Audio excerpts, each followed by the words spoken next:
Okay, welcome everybody who's joined us from different parts of the world I'm seeing, and uh, welcome to another session of PATIO Conversations, which is on the theme of architecture's pedagogies and its histories.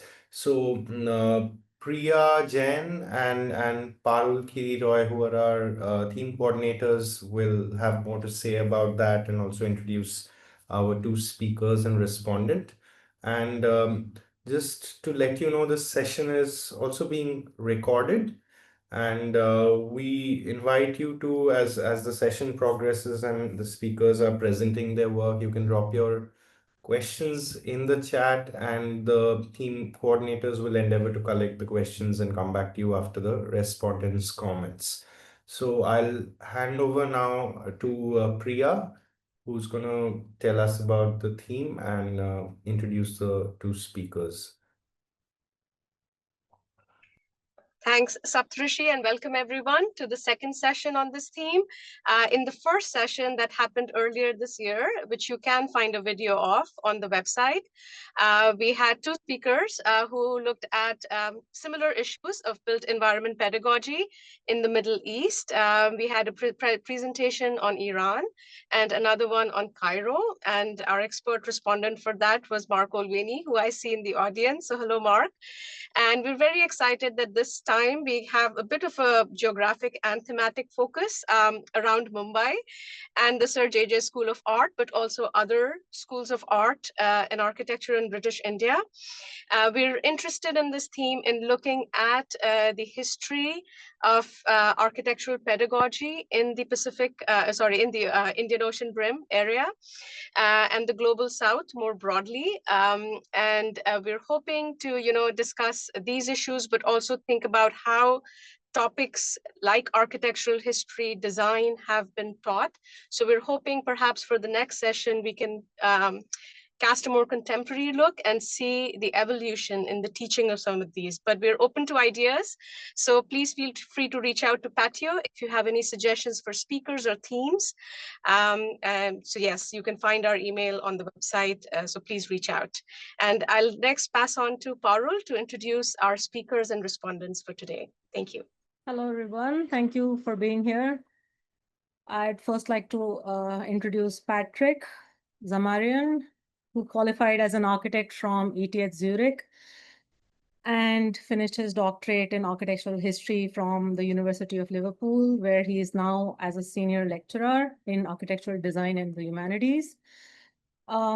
He's also the author of the Architectural Association in the Post-War Years, and has published on student networks in interwar Britain, on the role of government's buildings research station in the post-war period, and on architectural education in British India, amongst other things, which is what he's going to be talking about today. Over to you, Patrick. Thank you. Let me just share my slides.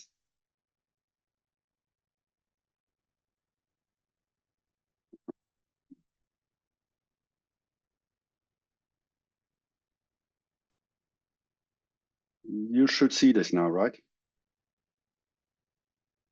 Yeah.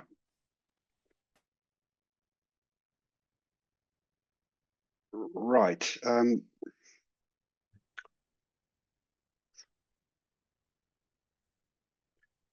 Just give me one moment. Here we go. Well, thanks. Thanks very much for having me. You notice that I'm using the name Sir J.J. School of Architecture in the title of my talk. That is a nod to my audience today, to you. I know you're all Indian scholars or scholars working on Indian topics, so you will all be familiar with the Sir J.J. School. I put it in inverted commas as a nod to historic accuracy, if you like, because the name Sir J.J. School of Architecture is not one that you will find in any official documentation of the school in its early decades. It was formerly called the architectural section of the Sir J.J. School of Art, but generally referred to as the Bombay School of Architecture, including, as you can see here, by the students and by the school itself. So this is therefore the name I will be using over the next 20 minutes or so. Once we get to our discussion, we will no doubt revert to Sir JJ School of Architecture is perfectly fine. While I'm on the topic of definitions and terminologies, may I make two more caveats before I begin my talk? First of all, I will be consistently mispronouncing Indian names and terms. I am genuinely sorry about that. Please correct me and I will try to do better in the future. The second one concerns the names of cities and places if and when they come up. I won't be mispronouncing these, but I will be using the old colonial names as these are the ones that were used at the time in which my study is set. So it will be Bombay rather than Mumbai, and so on. I'm not quite as apologetic about this because in my experience, Indians themselves, or at least the ones I know, seem to flip quite casually between the two. So I assume that will be okay. As to my paper today, I will draw on research that I carried out over quite a long period of time here in the UK, where I'm based, but also in Mumbai. Some of the people in this meeting today were incredibly helpful to me at the time, including Mustansir Dalvi, Sarah Melsons, and also Peter Scriver. So I would just like to take the opportunity to thank you all once more for this. I really greatly appreciate it.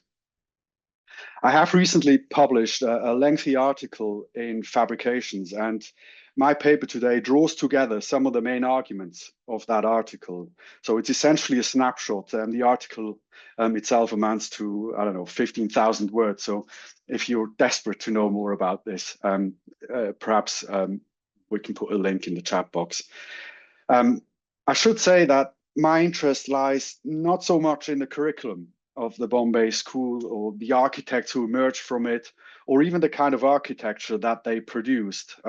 Well, I am interested in these things, obviously, but excellent research has already been done on these topics, including by the people I just mentioned. What I'm interested in is why there was a Bombay School of Architecture in the first place, in what social and political context it operated, and how it interacted with other institutions, in this case, the RIBA, the Royal Institute of British Architects. So these were the kinds of questions that inspired my research. Now, the Bombay School of Architecture was famously the first of its kind, not just in India, but in all of Asia. Whether that's in fact true or not, I suppose depends a little bit on your definition of a school of architecture. Architectural drawing classes were given in engineering colleges and in other art and technical schools. But the Bombay School was undoubtedly the first institution that kind of fit a modern day definition of a school of architecture as one that offered a complete course of instruction aiming to produce fully trained architects.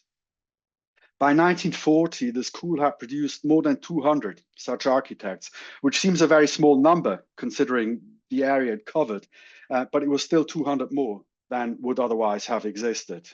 Almost all of those who formed the early Indian profession attended the Bombay School for at least part of that training, so it's hard to overstate its significance in Indian architectural history.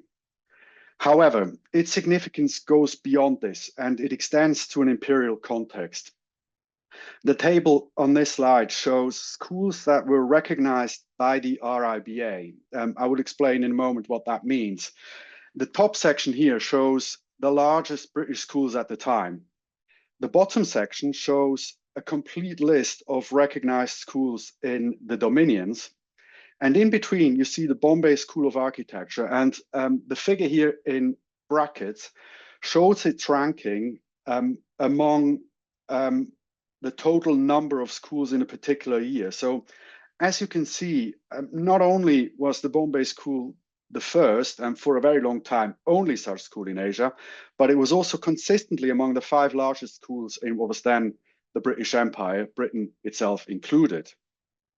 So in light of all this, I thought the Bombay School of Architecture would make an excellent case study to examine the nature and extent of the RIBA's effort to orchestrate or control architectural education throughout the British Empire. Looking at these figures on this slide, you would expect the Bombay School to be front and center in these efforts, but you would be wrong. Now, before we get to the reasons why you would be wrong, allow me to just give you a very brief account on the origins of the Bombay School of Architecture. So the Sir J.J. School of Art was founded in 1857, and it was named after its benefactor, Sir Jamsetji Jejiboy. I did warn you about the pronunciations. Architectural drawing classes existed almost from the outset, and increasingly so from 1876, when it became a government school, initially to support John Griffith's so-called Ajanta expedition, which was a long-term government-funded survey of the Ajanta caves. An embryonic school of architecture emerged in 1901 when the new principal of the Sir J.J. School, a painter called Cecil Burns, proposed that these drawing classes be transformed into a standalone part-time course. His proposal coincided with the arrival of the first government architect to Bombay, and that was John Beck, who you can see here in the center, and who was soon joined and then succeeded by George Whitted, here on the right-hand side, both of whom saw the course as a pipeline for capable assistants to help them with their immense workload. In 1907, Whitted personally took charge of the course. My cover slide showed you Whitted's technical laboratories, which later became the School of Architecture. And this slide here shows his curriculum for a 4-year part-time course that was loosely based on similar courses in London, but with classes held in the mornings rather than the evenings, so that pupils could continue working as draftsmen in offices and so on. So it's clear that from the turn of the century, some serious thinking on architectural education took place in Bombay, yet it took almost 20 years until anybody in Britain took any notice of it. And when they eventually did, it was because they more or less had to. Meet E.C. Henriquez, Bombay School graduate, who during the First World War spent a couple of years in England on a postgraduate scholarship awarded by the government of India. Henriquez hoped to use his stay in the UK to qualify as an associate member of the RIBA. And the only way to do this at the time was through the RIBA's final examination. And to be eligible for this final examination, students had to first pass the RIBA's intermediate examination, or they had to graduate from a school whose students were exempt from that intermediate examination. And the term that the RIBA used for such a school was partially recognized, and those were the ones that were highlighted in light gray on my table earlier. Now, Henriquez was permitted to skip the intermediate due to his considerable professional experience. Unfortunately for him, he was called back to India before he could sit for the final examination. And so he inquired with the RIBA if one could be arranged for him in Bombay. It couldn't. And it would take until 1930 that the first examinations would be held in India, decades after this, after they had been introduced to the settler colonies of Canada, Australia, and South Africa. Now, luckily for Henriquez, he did manage to extend his stay in the UK and pass the examination 1 year later in 1917 in London. But that's not the point that I'm trying to make here. The point is that before Henriquez filed his request, nobody at the RIBA had even thought of such a thing as an architectural education for India. And now they had to, because of Henriquez's request, but also because at roughly the same time, the Bombay School also got active and attempted to get partial recognition from the RIBA. The driving figure behind this was Robert Cable, who had succeeded Whitted and became the first full-time head of the architectural department and also its first professor of architecture, so Mustansir's progenitor, if you like. Cable was appointed at the end of 1913, and within less than a year, he produced an ambitious and comprehensive plan for a proper school of architecture and got this sanctioned by the government subject to financing, that's the Bombay government. Only 2 years later, in early 1917, he requested the RIBA to give partial recognition to his new course. Cable's absence on active duty delayed the process, but in 1920, he spent half a year in London to lobby RIBA and government officials, and at the end of that year, the RIBA did indeed grant partial recognition to the Bombay School, the first institution outside Britain to receive this privilege. However, events were moving fast. While the RIBA gave partial recognition to the Bombay School, it was also beginning to grant full recognition to select schools in England, which meant that their graduates did not have to sit for any RIBA examinations at all. This was soon extended to overseas schools in first Canada and then South Africa and Australia shortly later. Cable immediately aimed for this higher accreditation as well, and the RIBA, which was eager at the time to expand its imperial reach, strongly supported him. Nothing came of it at the time because the Bombay government was simply not prepared to cover the necessary expenditure. However, this quest for full recognition became the school's guiding theme over the following quarter of a century, a quest that ultimately founded on the fact that the RIBA's metropolitan standards were simply not compatible with conditions in Bombay, let alone elsewhere in India. Cable himself was soon compelled to resign, partly because he had the impertinence to appoint Henriques to his staff rather than Samuel Woods Hill, the new government architect, who was Henriques' direct superior. So that didn't go down very well. Henriques was the first Bombay School graduate to serve on Cable's staff, soon followed by at least half a dozen others. Cable, as I said, had to resign, and he was succeeded by Hill, of all people. And Hill tried to persuade the RIBA to recognize his school, even if it meant accepting somewhat lower standards while it was finding its feet. He made this request in a climate of growing anti-British sentiment in India, which threatened not only the RIBA standing, but also that of institutions that were loyal to its aims, including the Bombay School of Architecture. Hill also failed and soon resigned. And then came Claude Batley, who was to run the school for almost 2 decades, a legendary figure in Sir JJ folklore. I'm sure Mustansir will be able to confirm this. Batley's appointment was deeply unpopular within nationalist circles at the time. The Bombay Chronicle accused him of being an agent of the RIBA and questioned the presence of a British head of school now that eminently qualified Indians, notably the school's own graduates, were available to fill the role. Now, Batley was genuinely sympathetic to Indians' national aspiration, and he was fully aware that he would likely be the last Englishman to run the Bombay School, which indeed he was. However, he was also an internationalist, and he warned of, and I quote, "the fatal self-complacency that may result from merely comparing ourselves with ourselves in any insular spirit," unquote. While he sought to give an Indian complexion to his school, Batley believed in a universal standard. And the universal standard he believed in and committed himself to was the RIBA's. Of all the heads of school in these early decades, Batley was least prepared to deviate from this standard.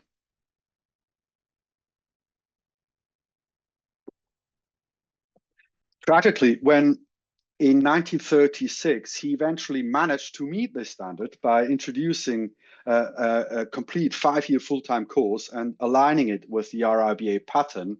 The RIBA still wouldn't recognize it. Batley retired in 1943, rather dejectedly.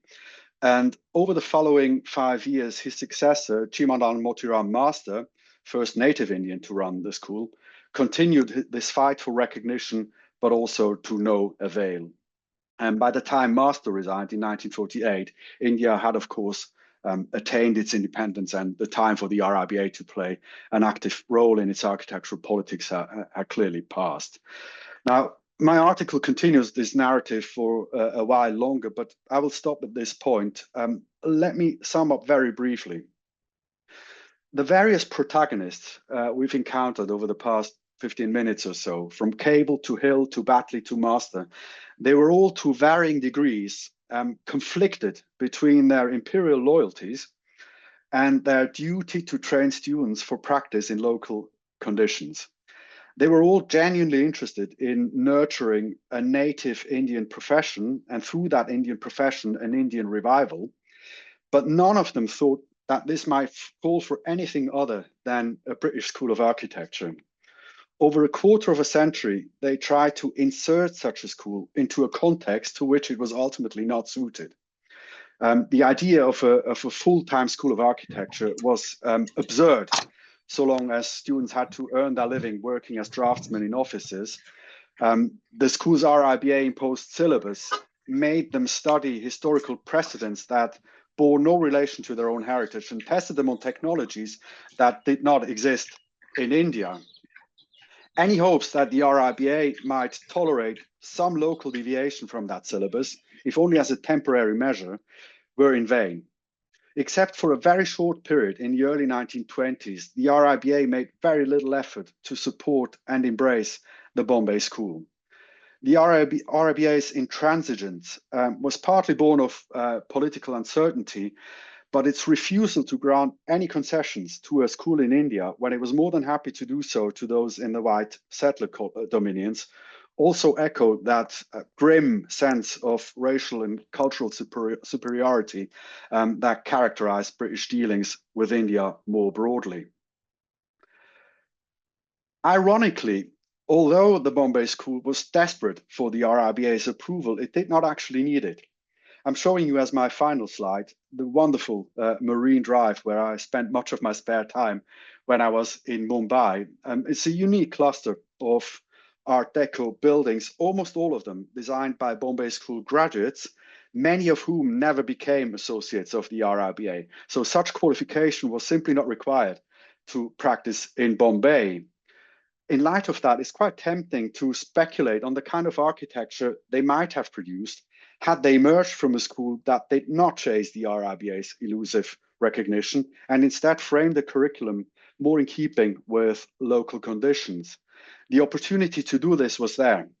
It was a collective lack of imagination that prevented its British or British trained leaders to kind of think beyond the RIBA's rigid framework. The same incidentally applied to the Indian Institute of Architects, which emerged from the Bombay School, but that's an entirely different story. As it happens, it is the one that I'm currently working on. Thanks very much for listening. I think we could start putting in our questions in the chat box there. We'll move on to Tanya. So Tanya Talwar is a PhD student at the Institute of Art and Visual History at Humboldt University, Berlin. Tanya's research looks at the trans-regionality of art education through the 4 schools of art in Madras, Calcutta, Bombay, and Lahore. Her research explores how art education in British India unfolded in different regional contexts and facilitated exchanges in artistic knowledge, pedagogy, and practices of making. So Tanya, over to you now. Thank you. Thank you, Parul, and thank you again for inviting me for this talk. I will quickly share my screen.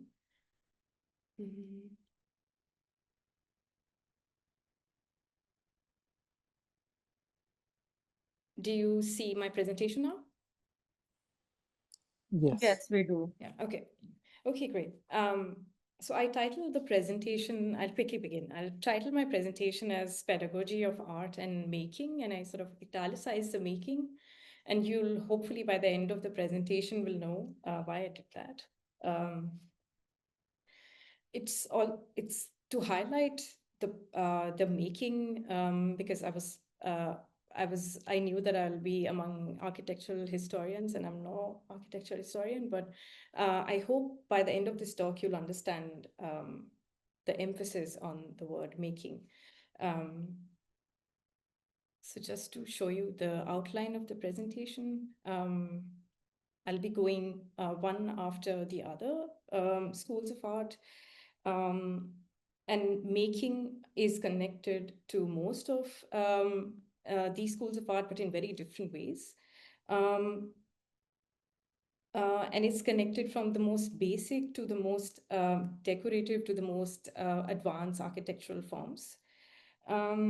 And how each of these forms of making and also how each of these forms of pedagogy are connected is what interests me in my research. And that's why the emphasis on transregionality, how the forms of pedagogy, how the forms of these design elements sort of travel within and between these schools of art.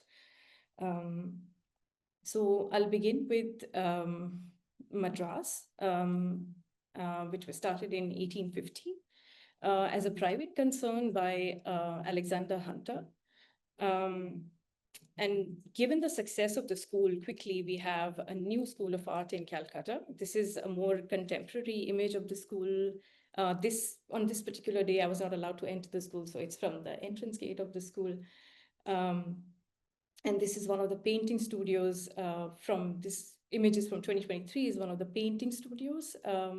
So it sort of gives you a glimpse of how these art schools look like today. The next school of art is the JJ School of Art, and Patrick has given an amazing account of, a very detailed account of the history and also what is of his interest. But this was opened in 1857, and the building you see on the right is actually built with the help of the students, and it was completed in 1878. And this is again from the JJ School of Art, and you see here a drawing class, and you see that the students here are sitting on the easel. So these are probably from the advanced painting class of the students.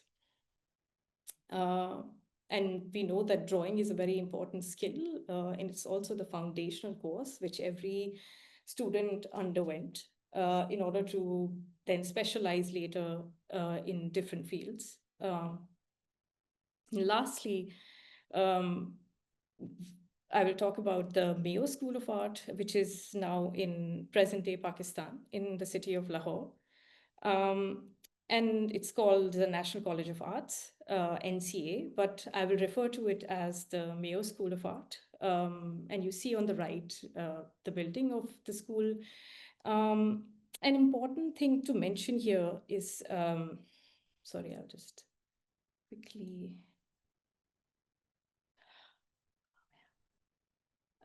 Okay, anyway, it's important to mention here that all of the buildings of these schools are also case studies in themselves when it comes to architectural history, because many of them, such as the one we see here on the right, was built in consultation and also along with the help of the students. And on the left, you see the wood carving workshop at the Mayo School of Art, which was, again, a very important department at the school. And we'll know in a bit why. Yeah, so I'll begin with the Madras School of Art. As we know that it was started in 1850, and quickly the Madras School of Art was bifurcated into artistic and industrial departments. And the initial experiments that were done at the school were in relation to pottery. And I use a lot of student works in my presentation and also my dissertation because they gave a very interesting lens to look at what was being made at the school. So we see here some examples of the initial works that were being done at the school. So a goblet here, some designs of tiles here. And it's important to mention that even though it might look like artistic and industrial departments worked in very different ways, they actually sometimes work together. So a design of a goblet would be drawn with the help of the artistic department or the students of the artistic department, and then it would be fired in the pottery kiln, and so would these tiles. And we know that early on, the school opened a brick kiln and then started producing also a lot of pottery. And a lot of the clay that came to the school was not really from Madras, but also from surrounding areas. So the material itself was sourced from somewhere else. The designs were sort of there was a exchange also on design between local artisans and the art school students. So there is a transregionality which is very central to the process of making things at these art schools. But soon in 1852, there is a quote in one of the lectures given by Alexander Hunter, the then principal. And he says that after continuing the experiments in pottery for some months, I found that unless we could educate our pupils for other departments of pottery than mere manufacture of bricks, tiles, chatties, and copies of European ware, we had very little chance of attracting the attention of public to our labors.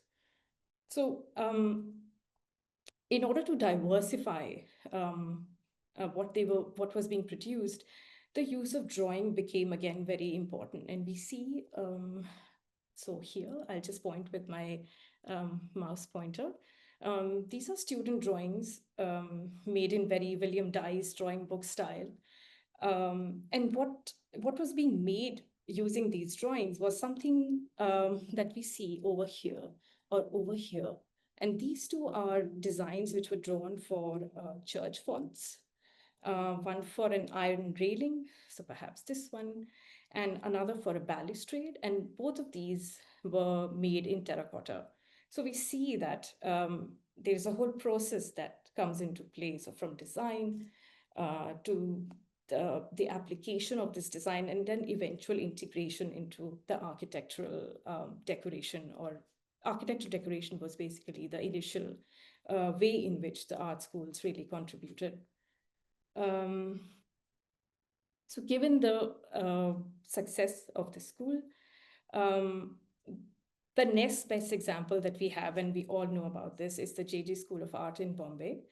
And here you see the moment in which a tympanum is being made. It's a very famous print, and we see that so it's part of the art decoration department and the sculpture decoration department. There were two departments, and the heads of these two departments were so this department is this art decoration department, and this would be the sculpture decoration department, and the head of this department was John Lockwood Kipling.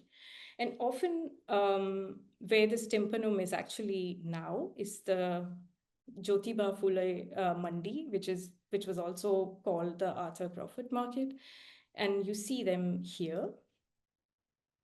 And often these works are attributed to John Lockwood Kipling, but as we see in this print here, and what this image can really tell us, is that there's actually someone else doing the actual work. The actual labor is being done by someone else. We see a man sitting in front of the tympanum, chiseling away the figures that were perhaps drawn by Kipling or one of the students, and is being overseen by a man who perhaps is John Griffiths, who Patrick also mentioned was responsible for the 13-year-long Ajanta project. But we'll not talk about the Ajanta project just now. So the next school of art that I would like to talk about is the MSA. And we have a common figure between the JJ School and the Mayo School of Art, and that is the figure who's sitting on the chair here. So he's John Lockwood Kipling, and he's surrounded by the students who would have been his students at the Mayo School of Art, most prominently by Ram Singh, who's sitting below. So Ram Singh is belonging to a family of carpenters and woodworkers, and he works for a very long time with the art school, even after John Lockwood Kipling leaves. And one of the most important contributions we'll see in a bit. But the initial works from the art school are seen in the form of architectural drawings, such as this one of the Mazid Khan Mosque, which is a very important heritage and also religious architectural building in Lahore. And drawings like these are very representational. They're very, they don't sort of give you a sense of the space, but they sort of focus more on the surface decoration, such as this is another example, And you see really that the student who has drawn this, who has made this drawing is the same student, is sort of really highlighting the blocks of kashikari, which is basically tile mosaic work, which forms the part of the surface decoration. But what I want to sort of get into a bit of detail is this bukharcha, which is a kind of a balcony, and it is a platform which is projecting from the face of a building, and it's sort of it sort of looks outside from the building, and is supported on brackets, as you see here below, and generally is protected by a railing, and you see a man who's looking out perhaps what's going on the street. And is sometimes also covered by a roof. And why I find this interesting is that it sort of is a mix of what would have been the architectural style of the time. It sort of infuses local architectural elements such as moj, which is this kind of geometric tracery work. And it's a very important element of architectural design, and it's often applied to carpentry, through carpentry and woodwork. It's also known as pinjra or lattice work, and is known for its decorative value, but also for its practical value, because it sort of separates the inside of the house from the outside without stopping the coming in of light or fresh air. So in the writings of, again, John Lockwood Kipling, these kind of terms that define this kind of lattice work were seen as very unscientific. However, the joinery of this work was, of these kind of frameworks, was seen quite good. And each piece, as each piece was very neatly doweled, and we see very early on that there is an emphasis on pinjra work. This is a drawing made by Ram Singh, who we saw earlier.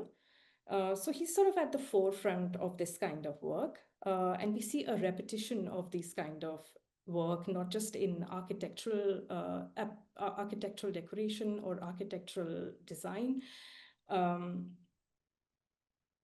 Sorry.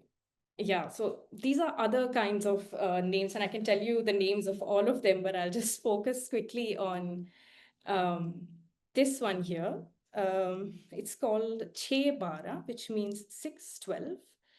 And the idea behind keeping such names is to keep account of the number of circles which are surrounded again by the SAR, which is, so we like 12 triangles, 6 triangles will cover this kind of 12 central part of the field, and that's how the joinery is made. And the images you see on the side are of a local pattern book that was prepared for understanding these very kind of architectural designs. And you'll see that it's written in 3 languages, so Urdu, English, and Punjabi. Anyway, so this kind of architectural design was also applied to furniture and was very popular, and was actually made popular through the use of exhibitions. And a lot of these furniture pieces are now strewn around the world, and also a very expensive item for in sale catalogs and so on. So I won't get into all of that. But interestingly, this kind of balcony can be seen in many places in the region, including the Golden Temple on its eastern elevation.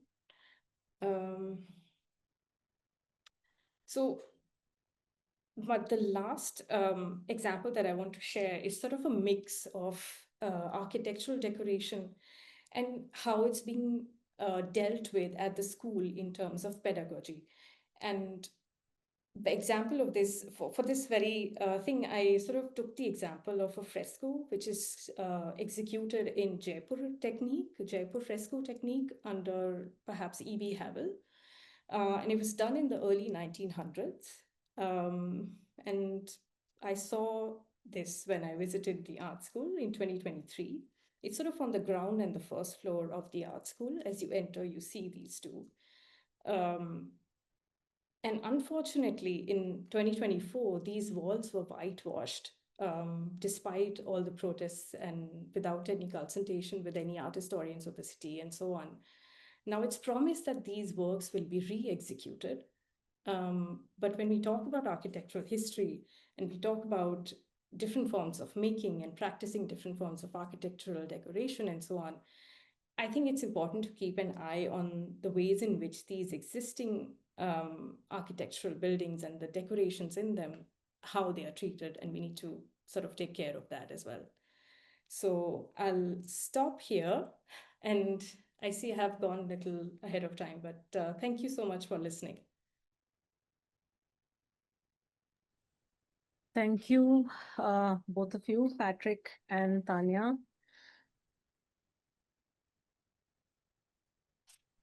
Priya, are you there? Yes, thank you both. I think we should next invite Mustansir to offer some comments.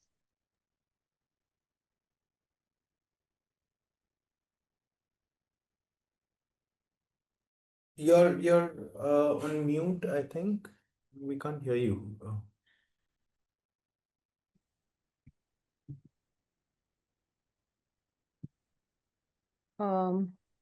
So let me just introduce while he figures. So Mustansir Dalvi is a professor of metropolitan architecture at the Sir J.J. School of Art, Architecture and Design. And he's also a consultant for the Digital Library of Mumbai's Built Heritage, an initiative of the CSMVS Mumbai, and on the advisory committee of its Mumbai Gallery. He's on the board of governors of the MMR Heritage Conservation Society and a trustee of Art Deco Mumbai. He's also an editor of the 20th Century Compulsions, which is a MARG issue. And he has quite a lot of collection of writings on his name, I would imagine. So over to you.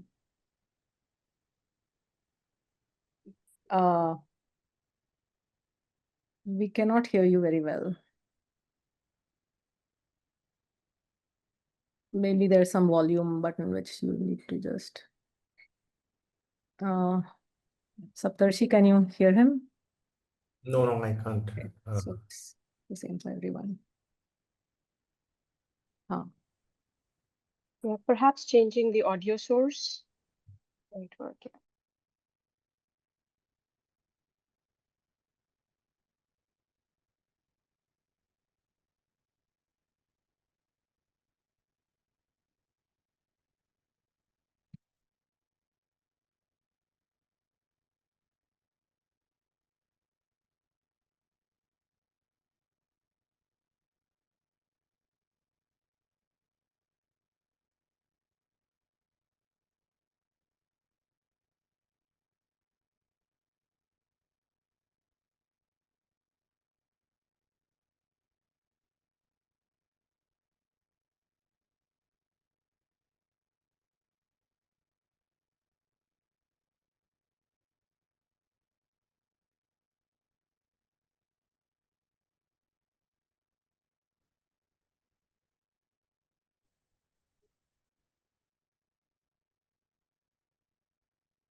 Okay, can you hear me now? Can you hear me now? Yeah, we're able to hear you. Okay, thank you so much. I'm sorry about that glitch. Yes, I would begin by appreciating both the presentations of Patrick as well as Tanya, and I can see a lot of strands that interweave between both of them. Primarily, I think the strand that intervenes is the one that loosely connects ornamentation, whether that is architectural or whether that is on objects like pottery or like tiles or frescoes. And that seems to be at least one way in which we can appreciate the work that was being done both in the JJ School of Art and later in the Mayo School. Patrick has already given you a long and a very extensive kind of description of the attempts by the school in Bombay to kind of get accreditation by the RIBA for several decades, and succeeding and not succeeding in various ways. I must tell you that that sort of thing went on right until the early or even the very late 1980s, because in the early days when I was a visiting faculty at the JJ school, I remember this would be perhaps 1989, there was an inspection by the RIBA of the school. And of course, nothing came out of that either. So the point which was made was quite correct, that why did they need to get an accreditation in the first place when the architecture that was going on in the city was incredibly prolific, and not only in the city, all over the country, was incredibly prolific, especially from the mid-30s right until the time of independence, and was all carried out by mainly the graduates of the architecture school. In fact, the whole period that subsequently we look back at and we describe as Art Deco in Bombay was the work mostly of the graduate students of the School of Art, the Department of Architecture in the School of Art. And a lot of it was around the time that Batley was in charge. Very interestingly, Batley not only heads the school during this time, but he is also the principal of probably the biggest architecture firm in the city. And under him, whether as a mentor, as a teacher, or a mentor as a practicing architect, you had so many people who kind of later set up their own practices and did some very stellar contributions to the architecture of Bombay as well as India at large. But I'd like to just go one step back, and you talked about the presence both of Lockwood Kipling and of John Griffith. And the mention was made of this long exercise carried out by Griffith of documenting the murals of Ajanta. I think that kind of turns back in a very, very interesting way into the school, because it is around this time also that the school gains a bit of very interesting popularity as the producer of some very exquisite ceramics. And these ceramics were beautifully fired pots, which were almost, human in scale, though that big. They were beautifully done plates, bowls, all sorts of both functional and decorative pieces of ceramics that were made in the school itself. And they gained a popularity all over the Commonwealth. And even today, they are being discussed, they are being researched and they are called Bombay pottery. So Bombay pottery essentially becomes famous for this period. And the people in the school then decide that if this Bombay pottery is so famous, then they should actually start a course in ceramics. And so they set up a course for 3 years, and a syllabus is made and so on. And you talked about the presence of George Whittet as a person who starts to develop the architecture curricula. During this time, Whittet is called in to design a building specifically for the teaching and the production of ceramics and pottery, which is the George Clark Studios and Laboratories, which is completed in 1910 and is a very interesting Edwardian Baroque building. as it happens, very soon, in about less than a decade or so, the interest in Bombay pottery goes on the wane, it declines. And then around the time that Batley takes charge, one finds that the school, that building, is then handed over to the Department of Architecture, and ever since has been the School of Architecture. So there is this very interesting kind of connect. Now, Bombay pottery also has one very important characteristic, in the sense that a lot of the beautifully painted ornament that was done on Bombay pottery, and Tanya showed examples of what it would have looked like.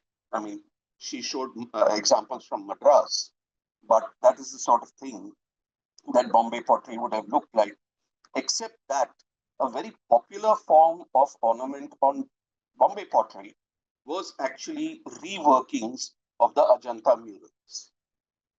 And so we see, a very whole set of kind of confluences and cross connections that are happening, both between art and architecture and the production of objects and the obsession with ornamentation and a very systematic desire to document things that all kind of come together in the early years of the School of Art.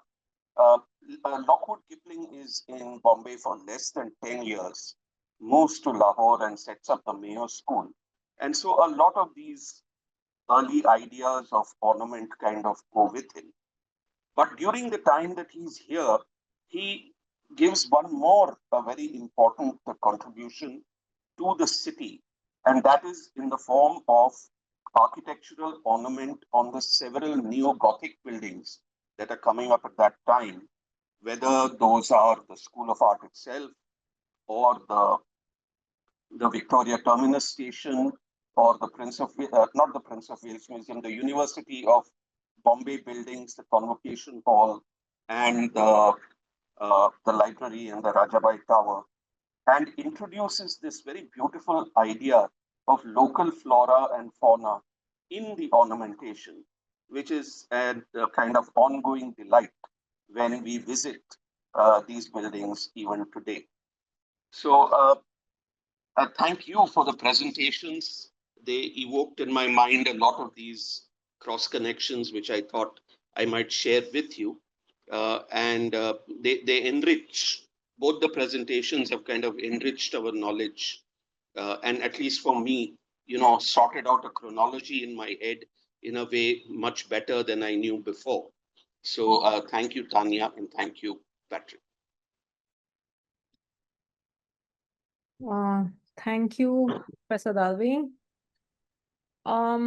Let's begin conversing with each other a little bit. So if Tanya, you would have any questions for Patrick, and Patrick, if you have any questions for Tanya, let's begin from there. And then I have a couple of observations and questions, and then there are a few in the chat.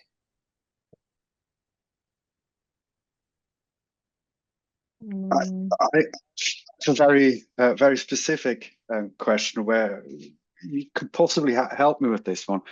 I was kind of wondering about the role that consulting architects in other parts of India may have had on the teaching that took place in the art school, similarly to what happened in Bombay. And I'm intrigued by a person you probably have come across, whose name's Robert Chisholm, who was the consulting architect in Madras, kind of decades before that really happened in Bombay. And I've come across some sort of random sort of records in government reports that he kind of tried to establish architectural drawing classes in Madras, possibly in Lahore as well, where he had professional other professional activities. I'm just wondering if you've come across him at all, or if you have come across any kind of architectural input in the sort of running of the School of the Arts anywhere other than in Bombay. Yeah, he's a very mysterious figure, like you mentioned. I did come across him because I'm not writing a biography of the school, so I'm sort of taking the timeline, extending it to a point, and then switching to another school of art where the pedagogy starts to travel. And I see this kind of trend in the art schools, and there is an exchange which happens between the art school, and therefore the transregionality is the focus of my research. And I found that really interesting. But yes, Chisholm does features in the context of Madras just when Alexander Hunter leaves. I think he's the one who's taking care of the fine arts, the artistic department of the art school. And there is little else that I know about him, but I do know that historically he's responsible for the architecture of some of the older buildings of the time in Madras, which still exist in Madras, like I think one of the courts in Madras is sort of done with the help of Chisholm, or he's one of the consultants in the making of that building. Architectural drawing as a course was introduced in Lahore in 1897-98, which is much later. And it's sort of a result of all of this work that it finally starts to be introduced at a school like the Mayo School of Art. And it sort of cuts through the perception that, yeah, this was just a school for craftsmen. It was not really for fine arts or like more technical arts, but these kind of information actually speak back to the long existing narratives about these schools that, yeah, Madras School was just for the craftsmen. I mean, there is constant exchange between these art schools, and I think these histories are less written about, and that's why I think it's important to focus on figures like Chisholm more, perhaps, than John Lockwood Kipling. But yeah, this is my input on, yeah. Thank you. Tanya, What I would like to know, because you work specifically on architecture and we are here among architectural historians and might interest some other people, is that you start to really cover architectural pedagogy at the art school. Do you see some kind of extension of what was already being taught in terms of architectural drawing? Do you see some kind of continuity in the course that was set up in, say, 1906? You showed the curriculum. I couldn't really read very closely what was in the curriculum, but was there a continuity, say, drawing, or, for example, what kind of architectural decoration, for example? Was there any continuity between what we call the South Kensington curriculum and what was being set up specifically for the architectural department? Not obviously so, no. I think once the consulting architects became involved in the school and became dominant for a very short period, but a formative period, the idea of or the meaning of architectural drawing shifted very significantly from this early measured drawings to record whatever monuments there were, or to kind of help students to because they did all these architecture decorations, to kind of bring this skill into a building process. Once the school was kind of, or the course was aligned with the work of the consulting architects, which, bearing in mind, were the only architects at the time, so there weren't any private architect or private profession. It became about the skill set to prepare working drawings for actual buildings that had to go up. So that obviously didn't exist before. So in this sense, I think there was a clear shift in what the school did, but it very, very quickly moved on from this sort of merely teaching students to produce working drawings to actually design buildings. which is what a School of Architecture does. So I think there was a very rapid development away from these initial sort of drawing classes towards an actual design tuition. Very quick development, and interestingly, a development that happened in parallel to similar developments in Britain, but not obviously influenced by it. So that is quite fascinating.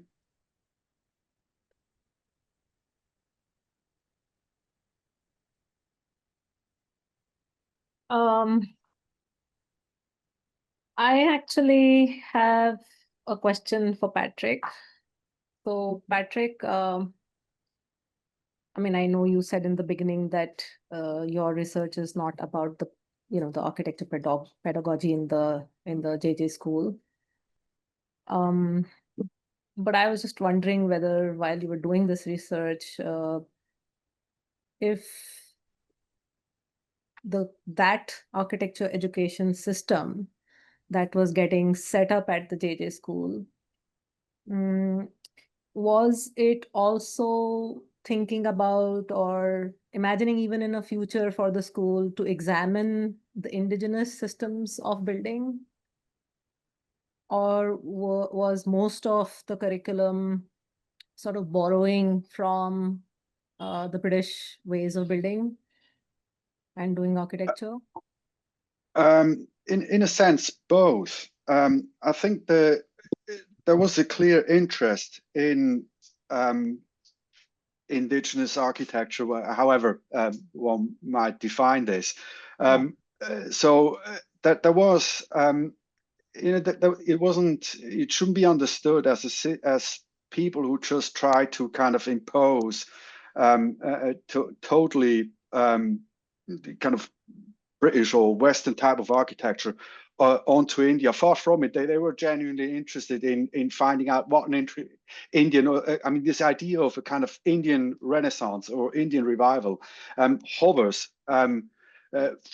over decades through the discussions, both in the school, but also in the Indian Institute of Architects and its predecessor organization. So there was a genuine interest in trying to kind of revive these features, but it all had to happen within, or the system, the educational framework within which it was taught was the British one, and it was not questioned. I always thought, just when Tanya spoke as well and showed these workshops, you can think of a sort of parallel universe where the Bombay School of Architecture would have been sort of inspired by the thinking of a Bauhaus, for instance, where there was this genuine interest in unifying architecture with workshop practice, but also with the various arts. And you think a school of art, such as the Sir J.J. School or any of the other Indian schools of art, would have been the perfect platform to do this. But that vision simply did not exist because it didn't exist in British architectural education either. It just wasn't there. So that the thinking was just limited to kind of the sort of cultural framing from which these people emerged, and they were all British. And it's whatever attempts there were to bring or to kind of adapt the school to a more sort of indigenous tradition was always restricted by the framework that was never questioned by no one. And that's just how it worked. Wow. Okay. So there are about 3 questions and 1 comment in the chat box. And since there aren't too many, if it's okay, Saptarshi, I'm going to ask Sarah to just ask her question directly. Yeah. Sarah, or would you be?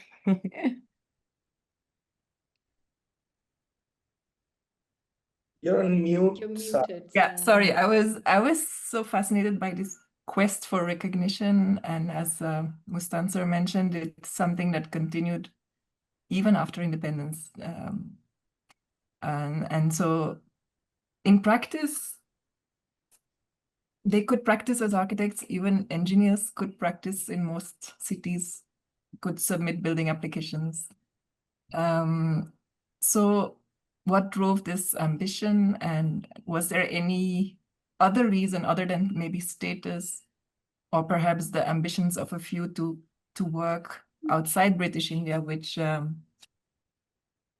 is behind this? Or is it, yeah, how do we interpret this?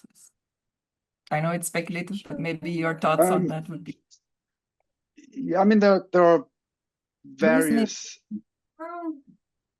various reasons certainly for that, and not they didn't all see it exactly the same way, but there was a genuine sense that a school in Bombay should measure itself against what was seen as a universal standard, and that was the RIBA standard, so the British standard. So there was never a sense that a different standard might be anything other than a lower standard. And certainly that was Batley's sense. So deviating from this universal RIBA standard, it was presumed to be a matter of lowering that standard. So there was just a kind of a sort of inability to think beyond that. But you're quite right. I mean, they could practice and did practice, not just in Bombay, but across India and beyond it. There was a certain limitation as to official practice. So it would have been very difficult for anyone to get an official appointment in a kind of British dominated system unless they had a British accreditation. But then again, the British government and the provincial governments were not exactly eager to appoint Indians anyway. So in practical terms, it didn't make that much difference. But when it comes to private practice, you were right. They were and did. They were able and did practice, and they could do that because cable pressured the Bombay government to accept the diploma of the Sir J.J. School as a so-called surveyor's license. That was in 1923, but they missed it almost. Once they had that, the RIBA recognition was, in a sense, not needed anymore, but they never kind of realized that and kept chasing it. It's fascinating. It's got a lot to do with status. It's got a lot to do with simply not being able to envisage anything other than what they themselves had been trained in. The kind of context they came from. It's very difficult. One would have to speculate, but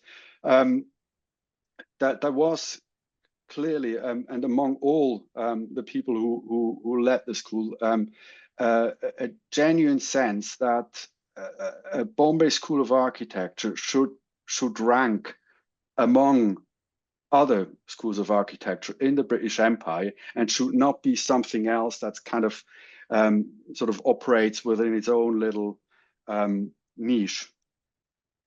Yeah, fascinating. You're muted. Yeah, I'm sorry. No, that just made me think, and maybe Mustansir knows more about that as well, but there was an effort by G.B. Matre to actually establish a different school of architecture in Bombay. And maybe there was a group that was actually trying to chart a different path, but maybe this also has to do with archival sources that we are accessing, and maybe we are reading about these efforts more in these archives, but maybe there were alternative visions. I don't know. I am aware. Sorry, I'll let Mustansir speak. Please go ahead. There were several kind of smaller private architectural schools, and the sort of general purpose of them was to train students up for the government examinations. And these government examinations were very closely framed by the Bombay School of Architecture. So they didn't teach something substantially different to the school at the time. It was more like a tuition class, like what we That's right. Yeah. Mm. Yeah, I'll So just one of the quickly more add to attempts that. sorry, Sorry, go ahead, Mustansir. I'll then speak. Yeah. just a small point. There were more attempts to set up additional schools in Bombay, some of which succeeded and some of which kind of fell by the wayside. Perhaps the most substantial one was in the 1950s, where a group of architects who were the graduates of the JJ school set up a school called the Academy of Architecture. And they tried to create their own diploma and their own way of teaching, which actually was not very different from what was happening in the Sir JJ school in any case. The Academy of Architecture still continues as an important school in Bombay.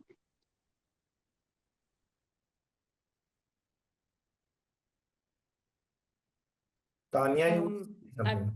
Yeah. Just to add to what Patrick was saying, and also one of the questions that has come in.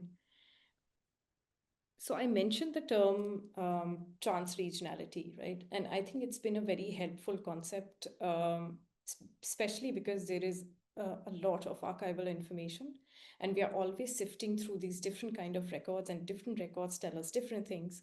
But I think it's always helpful to look at them parallelly. And it also helps us understand perhaps what happens in the neighborhood, helps us understand what's happening at one art school. And as we know that as the years go by, the popularity of these art schools only increase. Just like Patrick said that, it became a center where the exams were held. And once you have a recognition from the JJ school, you can perhaps teach at other regional schools of art. And the exam was probably of drawing exam, and there are different grades of these examinations. And once you pass a different, say, a third grade examination, you can get into advanced painting class, and then you can perhaps work as a painter in the future. So again, we need to go back to the archive and really understand who was entering these schools and why. Many of these art schools, including the JJ, including the Mayo School of Art, they really preferred sons of artisans to enter the school. But at the same time, they wanted the school to be more popular with the middle classes, so that more and more people can come to the school and they can be trained in different forms of making. But what really happened is that there is also a caste hierarchy in place, because we know that if somebody is coming from an artisan family, or a crafts person is coming to the art school, there is an obvious caste background that he's belonging to. And that also makes the difference what he's allowed to do at the school, or what he directly gets into. So a wood carving artisan would only get into wood carving and really improve to understand what's being taught at the school, and what can earn him some money when he goes out of the school. So this is also a really important aspect, that why were these works being produced at the school? Because they wanted the school to be more remunerative, not just for the teacher, but also for the students. Some of the works that the students produced at these schools, I've seen, they were being paid to do this work. Whatever little, but they were being paid to do this work, and that sort of encouraged the students to reproduce these works. And that's why we see a lot of copies of these works that exist today. And it's also, there's a repetition of designs, of course. There is a set, by the end of the 19th century, there is a set example, there is a set of examples that are always available to the students of the school.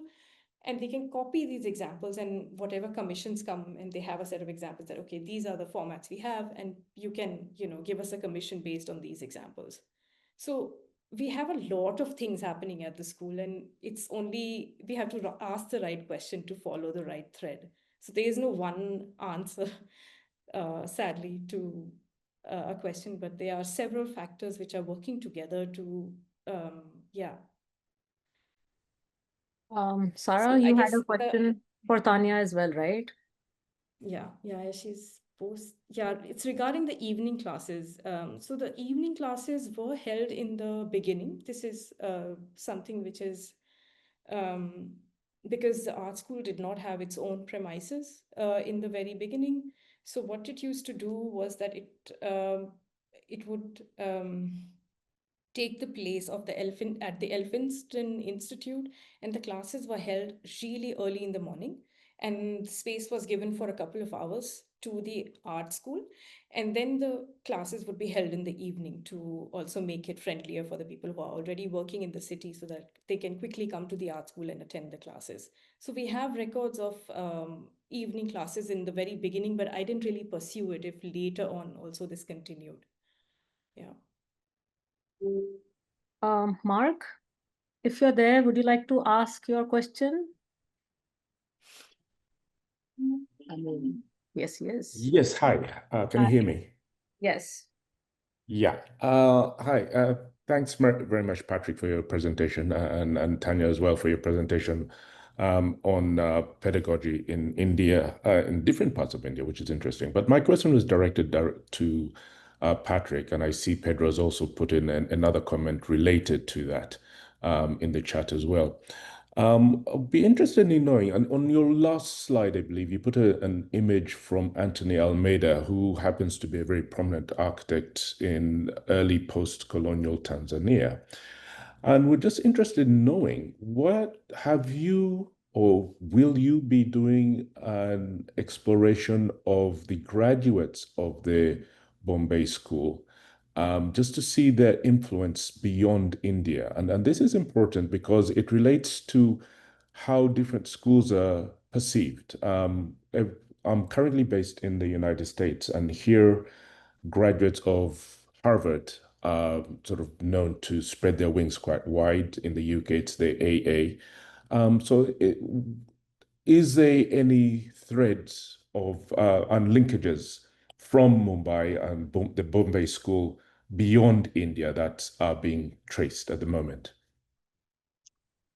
I'm not actively tracing them. I did trace as far as I could when I did my initial research. The thing, it's not because I'm not interested in it. I think it's utterly fascinating.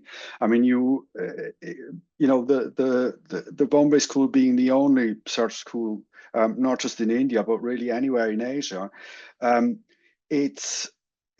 it sent its graduates wider than possibly any other school anywhere. I mean, and there are hints and clues in the records of students going to Iraq, to East Africa, obviously Almeida. There's another one, Kursi Modi, a little bit later, also quite an active, I think, architect in Kenya, also from the Sir J.J. School. There was in the late 1930s, there were a group of Jewish students who kind of were given almost like asylum in the Sir J.J. School. I managed to meet one of them, sadly not alive anymore, Julian Sofar, who then graduated later at the AA and was fairly sort of a prolific architect in post-war Britain. So people traveled or kind of intersected at the Sir J.J. School to an utterly fascinating extent. And the problem, obviously, with you'd love to do this research, but the problem with kind of researching these networks is primarily a logistic one and a financial one.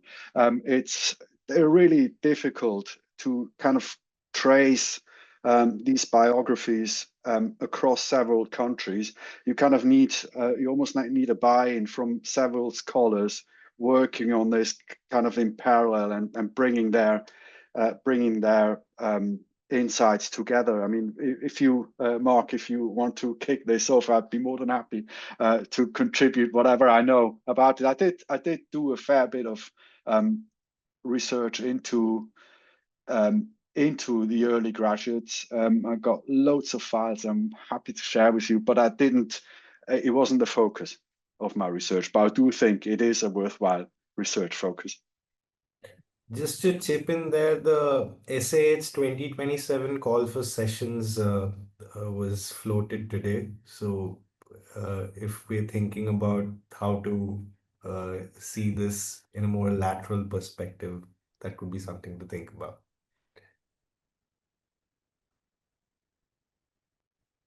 Uh, We can just add are to, we doing okay in time? Mustansir sir, you're saying something. Please go ahead. I mean, if there is time. Yes, please go ahead. Yeah, just a couple of more anecdotal things, nothing more than that. Since we are talking about architects from Sir J.J. who had an influence outside of India, uh, not only architects, artists, I can just think of two. One is in the late 19th century, early 20th century, an artist called Samuel Rahamin, who would do documentation as a student in the School of Art. We have one drawing by him in the architecture archives. Then I think he also worked on the ornamentation of the Viceregal Lodge when it was coming up in the late 1920s, which is now the Rashtrapati Bhavan. And then subsequently went to Pakistan and had a career over there.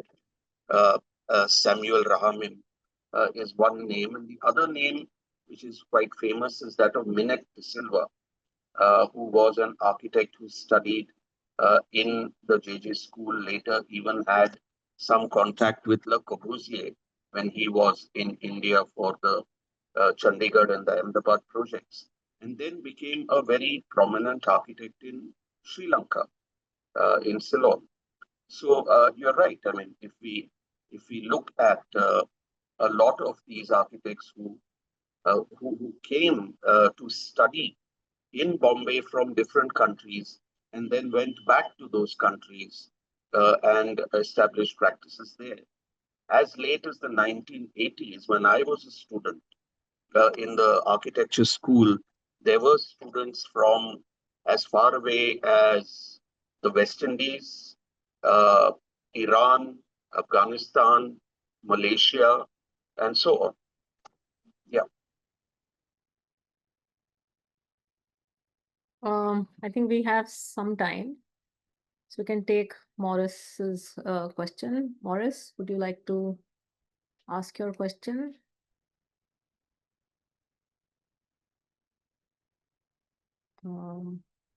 Okay, I would just read it out. This is for Tanya. Thank you for your presentation. I enjoyed your presentation, Pedagogy of Art and Making at the Schools of Art in India. I must ask where you were directing your emphasis by italicizing the word making. Was it towards the valuing of experimentation and the various processes, that is crafts, patterns, etc., or perhaps towards the reclamation of these crafts culturally rather than just imports from Western culture? It's there in the chat. Yeah. Yeah, it was a very intentional italicizing, and I do that also in other presentations that I give. It's sort of partly coming from the book by Tim Ingold. It's called Making, and it sort of looks at different aspects. Among them is also architecture. And Tim Ingold is not just interested in looking at the technical side of architecture, but also looking at the processes, the materials, the way things are made, and how, like I mentioned in the beginning of the presentation, that there was a very, and it still exists in literature, that, you know, there is a clear bifurcation between the artistic and the industrial departments, and it's sort of bifurcated in a way that these two departments are working in completely different manners. But it's, I won't say it's untrue. the bifurcation kept getting wider as the time went by. But if we look at the early half the decade from 1850 to the 1900s, we see that there is a lot of exchange between these two departments, because whoever is entering the school is not a complete stranger to these forms of making. There are artisans in the school, there are sons of artisans in the schools, and they're not complete strangers to this form of making. And it's also to underline that the term art itself has many definitions depending on who's defining the term art. So it's also very confusing when you look at the evaluations of colonial officers, that they say, oh, there's no fine arts in India, but at the same time they sort of really appreciative of the existing architectural forms, architectural decoration, forms of making. So how do we define that? So that's why I find the term making very interesting. And it's also another strand of this is related to Pamela H. Smith's work, where she talks about artisanal epistemology. So it's like a very different lens to look at the existing works, the existing archive of works that we have in front of us. And the emphasis on making is to also not separate who's making the thing to what things exist, but it's also to really understand that the process and the maker are not separate from each other. It's all interconnected. So it's to show this process, this interconnectivity between the material and the maker, and the whole the system of pedagogy, which is sort of really imposing something completely different on these existing forms of making, and how it affects the form of making itself. Like the way things were made is completely changed as a result of this kind of colonial pedagogy, so to speak. But there are also continuities in the forms of making. So we look at this complexity. It's not very clear that South Kensington comes and everything changes. No, there are also continuities in the forms of making. And that's why the emphasis on the word making. I hope this makes a little more sense. Yes, it does. I just have one tiny curious question, because you're looking at these colonial pedagogies, but at the same time, there was the Shantiniketan school that was also sort of coming up. So I wonder if you have any comment on, this whole, so there is this whole system of the colonial ways of making and doing, and there is this other school that suddenly comes up where the ways of making just are trying to really shift. Yeah, it's completely new model, as that's how it's advertised, that it's a completely new model of education. It's more indigenous pedagogies will be given space in that school. For me, Shantiniketan is interesting both as a space, like the way the school is laid out, the way Kala Bhavan is laid out, and which also sort of reinscribes the way pedagogy is taking place. So if you look at the classrooms of Kala Bhavan, people sitting on the floor, they're sitting on the wooden desk and they're making art, and the teacher and the student are really sitting closer together. And there is a lot that happens between in the classroom and outside the classroom, and the two are not separate from each other. However, this is something which I do not see in many cases, this kind of relation between the student and the teacher at the art schools. But of course, there is the workshop where like we saw, that the teacher is sort of overseeing what's being done. But the conversation between the artist and the teacher really shifts at Shantiniketan. And we see that with the coming of another department which really focuses on the crafts of the region. So batik, really, the textile department at the Shantiniketan school at the Kala Bhavan really kicks off. And there are newer forms of making. So the Alpuna gets a class of its own. And even if you go to to Kala Bhavan today, you'll see that it really shows. So it's a very different curricula. It's a very different form of pedagogy. But at the same time, I won't say that it's a response to this colonial form of pedagogy, but I won't say it's very different than that. It's a response. It's an alternative to the existing colonial model of art pedagogy. Right. Thank you for that. I am happy to know that some of these things are still continuing. So I did my postgraduate studies at Calcutta. So one last set of things, Isaac, right? So Isaac had a lot of things to say, mostly comments. If Isaac, you would want to say these things out, then we can perhaps have a discussion around it.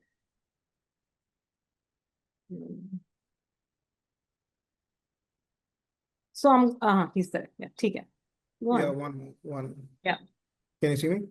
Yes. Mine digress the discussion from the past to the present, and what is happening today in the schools of architecture, and how it has a direct impact on the colonial legacy, which basically makes draftsmen for the British architects and their offices. That doesn't manifest today because that infrastructure of drafting alone doesn't make the architect. So there is we don't have a practical training program inherently, which means that after 4 years, you only have an internship. There is no actual apprenticeship. That is RIBA 3. So with the new, let's say, trade relationship between UK and India, probably we can attempt, revisiting of instituting the RIBA 3. But how when that will happen is it's like a policy change. And also one thing to know is that when you look at the even educators that is teaching the new generation, which has got no connection to the British past, we will see that they are still teaching the old drafting way. Like even JJ's, the 2 new masters program, metropolitan architecture without a retrospective manifesto or without a site of research, and even the education program, which doesn't account for any of the technological impact, like you have CAD, BIM, GIS, computational design, project management, then generative AI, all hitting architecture, and there is absolutely no way to address these things.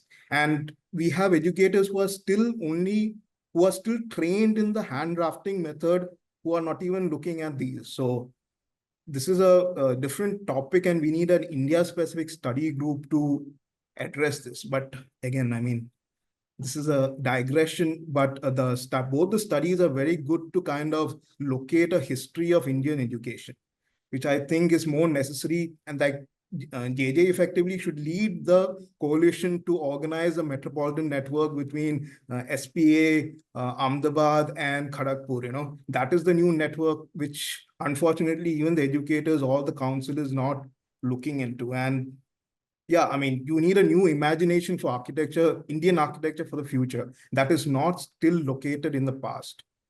Sorry about I'm just reading a whole lot of biases out there, because I also do teach architecture, at least try. I rather like to say I help students learn about architecture. And I would just simply say that I think we should just wait for somebody to do this research on what exactly is the current various multiple diverse pedagogies that are there in architecture schools today. Maybe some of us can actually take it up. Yeah, you should take it up. Right? That is the whole point. There's no one looking at it. So We don't have no, a future. no. Hey, hold on. There are lots of PhD scholars out, at least where I teach, where I know that there are people, working on pedagogy and all of that. So maybe it's a good idea to actually have sessions on how we are really doing the teaching in our classrooms, right? To point out what happens after social media is that the master architect is dead. So the educator becomes a new master, and they occupy a lot of space of influence, which is kind of moving the practitioner away from the discourse of architecture practice. Now, if you read any of the older documents, they are all written by architects. The newer ones are the pedagogues who are like dictating the new knowledge form, which I think is it's a problem of its own. It is a new landscape of information to address, which has to have its own discussion and space of discourse. I mean, we don't have, like, the kids I teach also, the problem that happens is they don't know, they know only how to 3D model. They don't know how to design, which is quite problematically. I don't know, sorry, this is a different discussion, but both the topics are very much the sources of the problem that we can identify. I guess Priya and I will should write. know Yeah. that these are future possible conversations, Priya. Yeah. Yes, absolutely. Absolutely. Like we said, I think at the beginning that we would love to, move the discussion a little bit more also to, I think, what happened in the post-colonial period, how some of these things that, were brought out in today's talk, how some of those have continued beyond and even today. But in the interest of time, I really just wanted to thank our two speakers and our respondent today for such interesting and insightful presentations. And to all the folks who attended and the wonderful questions. So I'll turn over to Saptarshi and Sarah because we have some other stuff coming up, of course, every month. So hope you'll join for those. I'll just conclude maybe by announcing the session for next month. So on the 30th of November, we are moving from educational landscapes to natural landscapes. So we'll be talking on the theme of landscape and ecology and the built environments. We'll have a speaker with a sociology background who is going to speak about the management of the Ganges in the late colonial period. And we might also, not entirely confirmed yet, have someone talk about infrastructure and resource management in West Africa. So we hope to see you on the 13th of November and keep an eye on your email box for more information. Thanks everyone for joining. Thanks again to the speakers. Thanks for inviting me.